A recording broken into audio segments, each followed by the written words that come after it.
আমরা অনেক সময় ইউটিউব ভিডিও ডেসক্রিপশনে অনেকগুলো লেখা দেখতে পাই, যেমন category, suggest by, music in this video, song name, artist name, album, licence to, buy it Google now. ফেসবুকে অনেক গ্রুপে অনেকের পোস্ট দেখলাম কীভাবে ভিডিওর ডেসক্রিপশনে এগুলো অ্যাড করা যায়।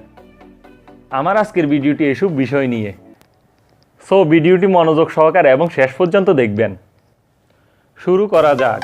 If you new are in my channel, please subscribe my channel and press the bell icon for getting more updates.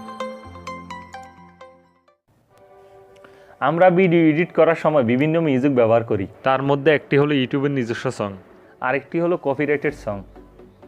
আপনি ইউটিউবের সং ফ্রি ব্যবহার করতে পারবেন, আর কপিরাইটেড সং দুই ধরনের, মানে এর পলিসি দুই ধরনের। একটি ভিডিওতে ব্যবহার করতে পারবেন, আরেকটি ভিডিওতে ব্যবহার করতে পারবেন না।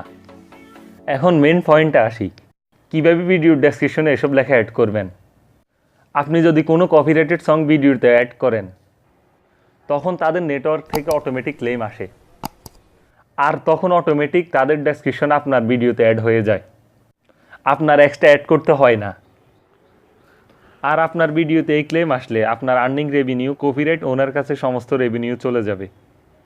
যেমন আমার একটি ভিডিও আছে, আমি কপিরাইটেড সং ব্যবহার করলাম, তাদের চ্যানেল থেকে কপিরাইট আসলো এবং অটোমেটিক তাদের ডেসক্রিপশন আমার ভিডিওতে অ্যাড হয়ে গেল। যখন আপনার ভিডিওতে কপিরাইট ওনার থেকে কোনো ক্লেম আসে, তাহলে এই কপিরাইটটি আপনার অ্যাকাউন্টে কোনো এফেক্ট করবে না, কিন্তু ওই ভিডিওর সমস্ত রেভিনিউ কপিরাইট ওনার কাছে চলে যাবে। আর আপনি যদি এই সংটি লাইসেন্স করে নেন, তাহলে আপনি রেভিনিউ পাবেন। আশা করি ভিডিওটি সবাই বুঝতে পারছেন।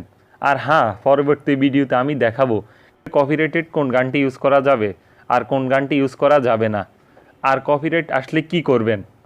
আজ এ পর্যন্তই। ভিডিওটি যদি ভালো লাগে তাহলে একটি লাইক দিবেন এবং চ্যানেলটি সাবস্ক্রাইব করবেন। আর হ্যাঁ, এই বিষয়ে যদি কোনো মতামত থাকে অথবা কোনো প্রশ্ন থাকে, কমেন্ট বক্সে জানিয়ে দিবেন। ধন্যবাদ, বাই বাই।